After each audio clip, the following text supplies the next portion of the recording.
Welcome back. Hashtag to use is top sport. Gib Nabson, tasoma comment yako, but make sure to use the hashtag the next time. And you say that Conces was a great run, but our grip, you say, on the steeplechase is gradually going. Do you think, sababu tumezoea very much so in the previous years, 1, 2, 3 finish in the men's 3,000 meter steeplechase? It didn't happen. And who is this? At Kangede Kanget 1, you're talking about the English Premier League, saying that Man United is not the only big team that is suffering. You say that your heart pains when you imagine Pochettino would have been Manchester's coach. Might still happen in the coming season, at least going by rumors. At Muneni Mutusi, you say that the teams should sponsor themselves or shop for another sponsor.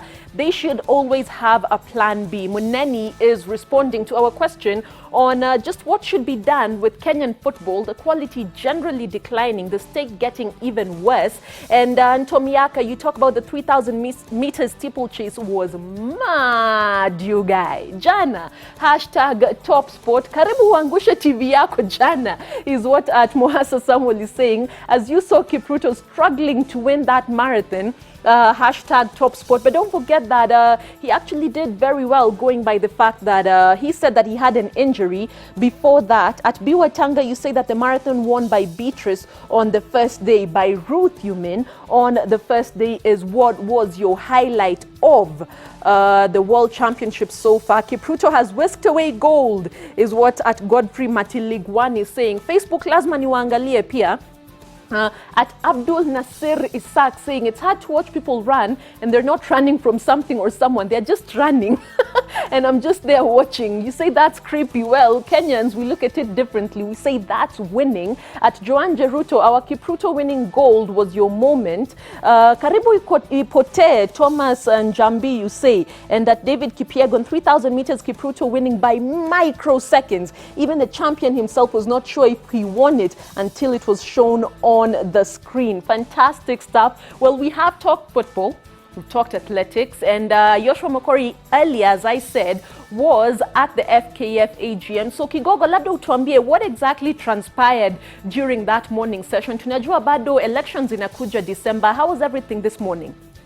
Wajua Aida, shirikisho la mpira miguu humu nchini limeandaa mkutano wake mkuu leo katika hoteli moja kule maeneo ya barabara ya Thika, na wameibua masuala kadhaa na ajenda kadhaa, ikiwemo kwamba uchaguzi utakuwa unafanyika kabla mwaka huu kutamatika, na ikiwa kwamba rais wa sasa Nick Mwendwa yuko tena debeni, atakuwa anawania muhula wake wa pili. Alafu katika huo mkutano mkuu wameunda tume ambayo ndio itakuwa inasimamia uchaguzi wenyewe, na itakuwa inaongozwa na ambaye anafahamika kama Edwin wa Mukoya, ndio mwenyekiti. Alafu suala la makocha liliibuka, wakasema kwamba lazima liwalo na liwe, yawayo na yawe, amlipe kocha ambaye kiukweli wapeleka mahakamani. Adel Amrush anadai kitita cha shilingi milioni 108 atakuwa analipwa. Lakini katika hiyo hali ya makocha, Nick Mwendwa alitoka kauli yake, tuisikie. So let me tell you about going forward. So what we have done, we negotiated Sebastian Minye to leave. Tungefaa kumlipa mpaka 2021. Tuka negotiate, tutamlipa mpaka March. Tuka save, tungefaa kumlipa 48 million, tutamlipa 20. Tuka save. But important members, for you to understand, our responsibility is that hakuna coach tena that we shall employ atapatiwa closed contract. What do I mean? When we give you a job, hata kama wewe ni Didier Deschamps, tutakupatia exit ya miezi 2.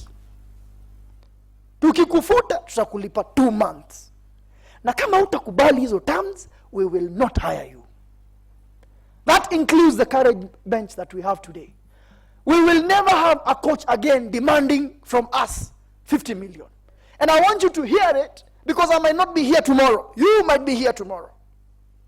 So you do not commit those mistakes. Zimbabwe did not go to the 2018 World Cup. Zimbabwe have a debt of $8 million as a federation. 800 million shillings. They had a coach. They didn't pay $600,000.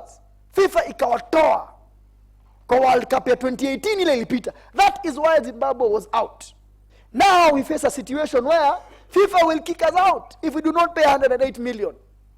we shall find a solution. So what we have done, and I want to let you know, is that sisi kwa sababu hizi madeni, because ni nyingi wachana na Adele, which we are asking government to pay, $2 million yetu ya mpaka 2022. We are asking FIFA to consider that when these people are given orders by court, instead of building goal project that we wanted to build, we shall find monies elsewhere over time. Tulipe hizi deni, so that in the next 2 years, FKF, mambo ya madeni ishe. But you can see how wrong leadership 4 years later inaweza kukosa. I'm saying that because now we are moving forward kuongea mambo ya kura na mambo ya elections, so that you make responsible decisions on the people you put here. Huyo ni rais wa shirikisho la mpira miguu humu nchini Nick Mwendo, ametema madini yake hapo moja kwa moja. Kwa hiyo tusubiri tuone kama tume ambayo imebuniwa kusimamia uchaguzi na itakuwa na ofisi yake katika ule mradi wa goal iliyoko ofisi ya shirikisho lenyewe la FKF. Sasa niingie ndani katika mjadala wa volleyball.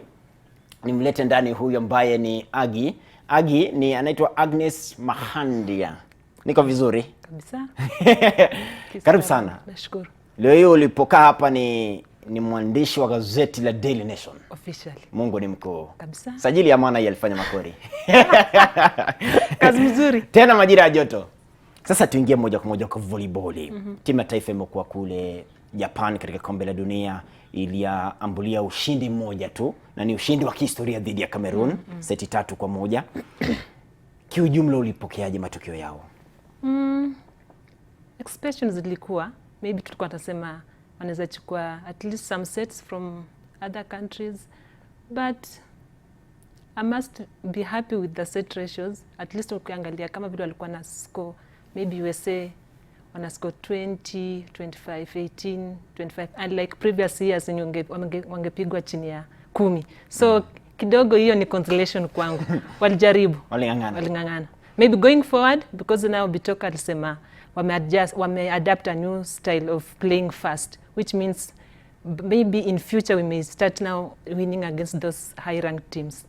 Sasa Bitoka amerejea nyumbani na akaachia mikoba. Ile umelipokeaje?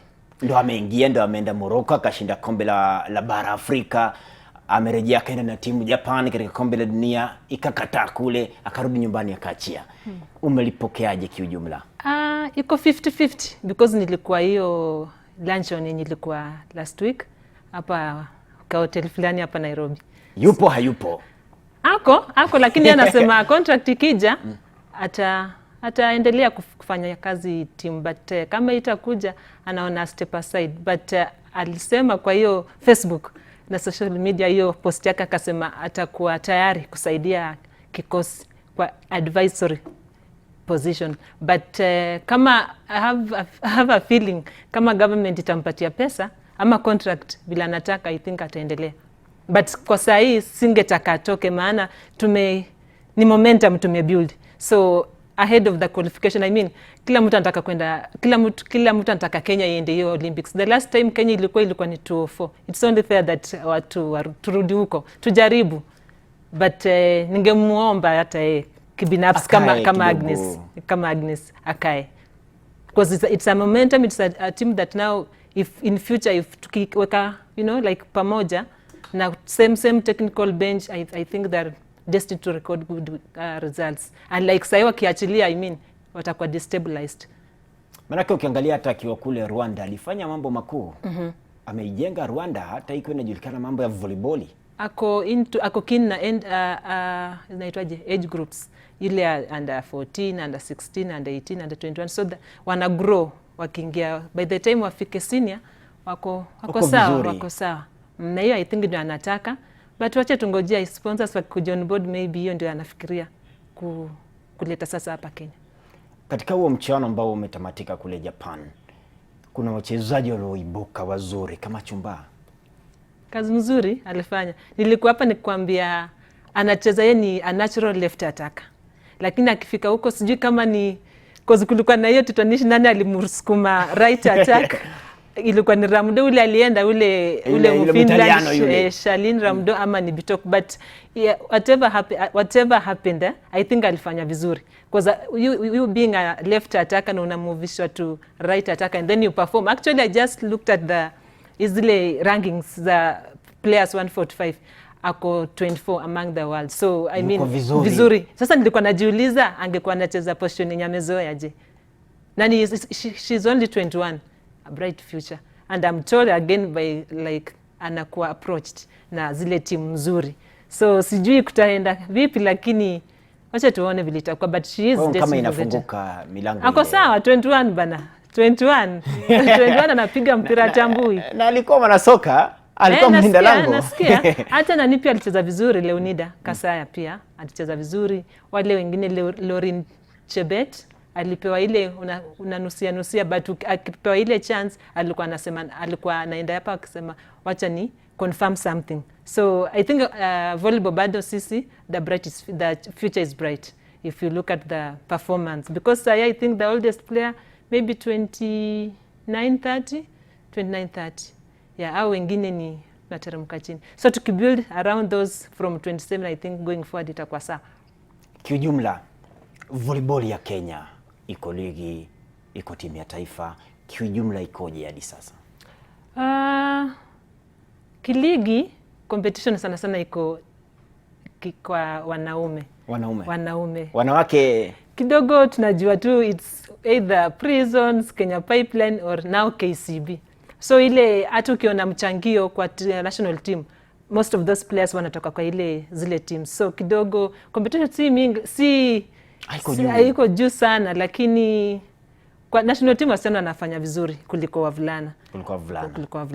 Sasa iweje kwamba ligi wanaume ndio wanaonekana wako vizuri, lakini ikija kwa timu ya taifa hawapo kwa sababu we don't feature them in the other competition, international competition. Mimi nilikuwa nasema hata nikikuwa hapo, unakumbuka nikwambia sikuwa natarajia ushindi wa qualify, but kama tungepata sponsors ama KVF maybe inge reach out to government, unajua our facilitate wanakuwa featured in some competition. I think tuko na timu nzuri, hiyo na si uongo, tuko na timu nzuri, lakini they are not featured in as many competition unlike our women's team. So basically hiyo kuna hiyo inaitwaje gap, but wako wazuri. Ukiangalia alipotoka kule Rwanda alikaa miaka 10 Bitok, akija nyumbani hata kukusudia kuwa kocha mkuu wa Malkia. Yeye ajenda yake ilikuwa ni kuwa rais wa shirikisho, na bado hiyo jenda ni kama ambayo ipo. Sasa unaonaje kwamba Kioni yuko pale na Bitok yuko huko? Kioni kwa ile AGM yenye ilikuwa alisema hata seek for re-election. So kidogo hapo it's wide open. So ule atapiga mikakati zake vizuri, apate wale delegation pia iko sawa, lakini sasa tutasubiri tuone. Kuna watu bado wenye wanataka hiyo chairmanship, but ni ile delegates wa vote ule mtu atajua atasaidia volleyball, si kiubinafsi. Manake pia ukiangalia huko Kenya miundombinu ni changamoto. Kama ukumbi ni Kasarani, labda tu huko kwingine unaona wakipika kama ligi utakuta wanapiga kwa nyasi huko. Sio vizuri. Alafu unajua wale wengine wenzetu, na kama sasa wale wenye wamemaliza kuqualify for Olympics hawakukua kwa hii World Cup, walileta team A team B, so wale tayari wameanza mikakati zao za Olympics. Lakini sasa siku wamerudi, wataenda final leg ya regular season ya KVF itakaa Kapsabet. So generally wametoka indo wanarudi outdoor, and then so by the time wapate tena hiyo time ya kurudi indo kidogo isaidii watahangaika. But vile nani alikuwa amesema Bitok kama atapewa contract alikuwa amepatia na ile schedule, anasema at least after 2 weeks wana train as a national team, now after 2 weeks ndio warudi kwa club. But kama tutasema turudi outdoor then turudi kwa indoor, then kidogo competition watakuwa juu wale wenzetu. Sasa ukiangalia kuna hawa wakongwe akina Blackie, akina Washu wakiondoka, unaona ni kama wakati wao kuondoka ndo umefika, maana akina Chumba pia wanakuja. Mara mingi nasemanga utoke game ama ile professional unafanya kama level yako bado iko juu, usingoje ukuje ungolewe. So Washu na Wanja walisema hiyo All African Games ndio ilikuwa mwisho wao. Sasa tujui kama ile 2024 ama ni 20 hawatakuwa, lakini sasa I think tuko na players wako wazuri. Kuna players wenye wakipewa chance I think wanaweza perform, watafanya vizuri. Mimi nasema Agi, asante kwa kuja. Manaka umehema, ulikuwa hockey? Nimetoka hockey bana, Magongo anaita hivi eti. Mungu arehemu. Sasa wewe ukihema kwa Magongo, mimi nahema FKF GM. Mungu ni mwema. Lakini tunafanikisha. Sasa uzuri pia uko hapa chini orofa 3 ni rahisi kupanda. Kabisa, lakini unanitisha mapema. Muhimu sana. Asante sana. Nikuruhusu uende ungangane mawili matatu. Lakini kwa sasa nataka nikupeleke katika ulimwengu wa tenisi. Ni mama ambaye amepiga tenisi, ni mkongwe tu, miaka yake ni zaidi ya 50, 56 hivi. Tupate makala yake tusikie. I started in 1993. I was introduced to Patrick Ishira, who is now an official in the tennis, and the coach was Peter Washira. Before tennis came to my life, in school I played hockey, and I worked for Kenya Power briefly when I did athletics for them, that is inter-branch tournament competition, of which I used to do the 100 meters, 200 meters, and I used to also do the discus. But of course that time I was very young, I was in my 20s. And thereafter it's like I took a break until I was 30, and that's when I started tennis. The Kenya Open has been the best so far. Yeah, but there have been other tournaments, which is Parklands Open, Karen Open, and other smaller tournaments in the clubs, like JD Academy, like Sadili Oval. My highest moment was when I was recognized and given our award in 2005. And the award was for the love of the game. And I can say, since 2005, I still love the game. This love hasn't ceased. I'm still in love with the game. The lowest moment has been when we cannot have many players in a tournament to compete with. I'm not too strict on my diet. There are things like I don't take or I would avoid, like alcohol, like caffeine, and a lot of starch. So basically you need to do with the balanced diet, a lot of fruits, vegetables, fluids, and especially water.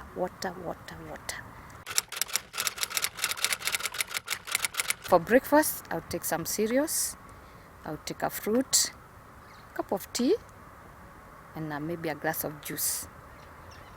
For lunch, I'd go for a lighter meal, probably even just a sandwich with whole grain bread, and avoid the fries because it makes your tummy, you can't move when you've eaten too much. Yes.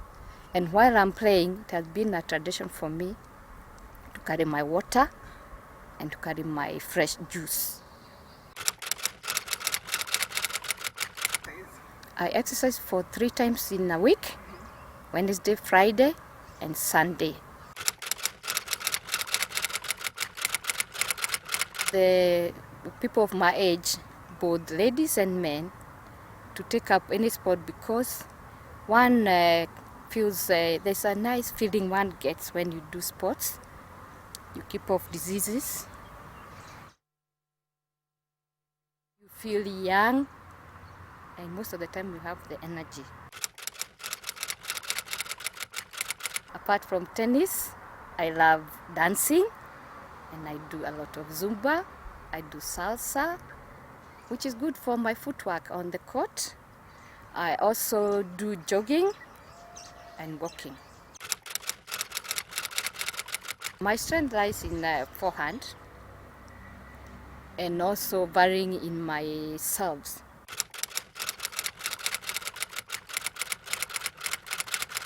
She challenged me most because she was young She could run about the court.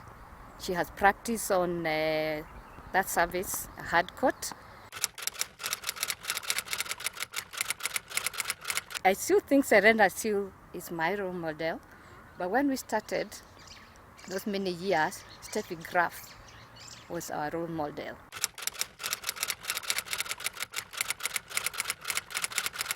What I would say, when it started, it was very vibrant. But along the years, it has gone down. But basically, it's because we've not had many tournaments to compete. And that's why the game hasn't been doing very well. Yeah. And I would like to have more sponsors, for sure, for the game to continue, and especially senior tournaments.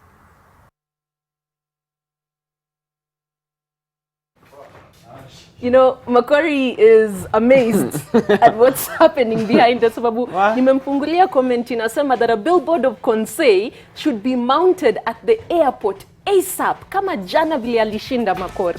Amekuwa na injury. Do you know, by the way, he built a swimming pool in the back of his compound just to be able to do inaitwaje ile jogging, una jog kwenye maji. Ndani ya maji. Aero aqua jogging, sorry, ati aero jogging. Mi niko kule juu, so aqua jogging, just so that he could be able to, that was his form of rehabilitation. So Konsei doing so well, that is at Def M Mwa, anatuambia they should have a billboard of him. And at George Morara anasema FKF must demonstrate the ability to run the league without sponsors. Speaking of running, guys, Makori, INEOS 159, next Sunday. Tunaionyesha hapa NTV. Tushaipata Saturday pole, sio Sunday. Kwa tumeipata. Ni vile nimezoea marathon kuwa Sunday. Sunday. Akili bado iko hapo Sunday. Lakini sasa ile ni agenda kuu ya Kipchoge, Eliud. Anataka kimbie chini ya saa 2. Exactly. Yani pale wao wanasema ni saa 1 na dakika 59. Exactly that. And we saw the Berlin Marathon a few days ago. Kenenisa Bekele almost breaking sekunde ngapi? Kipchoge's record by just 2 seconds. Mimi ningekuwa mimi ndo yeye, ingenisumbua sana maisha yangu. Sana, lakini now you see we'll never be able to see Kipchoge versus Kenenisa Bekele because they are both Nike athletes. That was 2:09.41, 2 seconds off Kipchoge's record. But now, Makori, we are going for 01:59. Will he be able to do it on Saturday? Ana uwezo. Kama alifanya hiyo ile breaking 2 ya 2017, si labda anaweza. Alafu yeye amekuwa akijiandaa kuendea hii. Hajaenda mashindano yoyote ulimwengu. Kwenye alivunja rekodi yake Berlin hakuenda. And I remember that Bekele said something very interesting. I know we are pressed for time. Alisema that when you're training for a world record, you train for 5 months. Yeye alitrainia Berlin Marathon for just 3 months. Alikuwa anaenda kushinda tu. Ndio maana uliona aliweza lakini hakuweza. Guys, let's talk about the INEOS 159. As we've said, we will be showing it here on NTV live next Saturday. So I think the most important thing, Makori, as we tell everyone bye, is why exactly is Eliud Kipchoge doing this? Ambia watu kwa heri. Mimi nawaona saa hii Bundesliga. Tunane pale saa 1 ni kidunda. Mungu ni mkuu. Inshallah wiki ijayo. I'll see you in the next few minutes. Let's leave you with INEOS 159, the GOAT of all time, Eliud Kipchoge, telling us, and his people around him telling us why he wants to break that sub-2. Naitwaje? Obstacle. Mungu aitangulie. Bye bye. Not to win, but to beat the time. I'm going to Vienna to inspire the whole generation. I'm going to Vienna to sell the idea no human is limited. I'm going to Vienna to inspire that human family. I'm going to Vienna to inspire that journalists to know that you can not only wake up, write a story in a newspaper and go back home. I want to inspire that journalists to go up from town to hub and write a good stories which can make the country a beautiful country. I'm going to Vienna to actually inspire that lawyer who is waking up in the morning and go to his office. I'm going to Vienna to inspire that engineer to think more that he is not limited at all. I'm going to Vienna to inspire that teacher to actually put all his mind in for the sake of the children. I'm going to Vienna to inspire that driver to drive carefully from Malava to Mombasa. I'm going to Vienna to inspire the human generation. It's not about world record. It's about making history and inspiring human family. I've been training for the last 3 months. specifically for INEOS 159 challenge. And I'm covering about between 200 to 220 kilometers per week.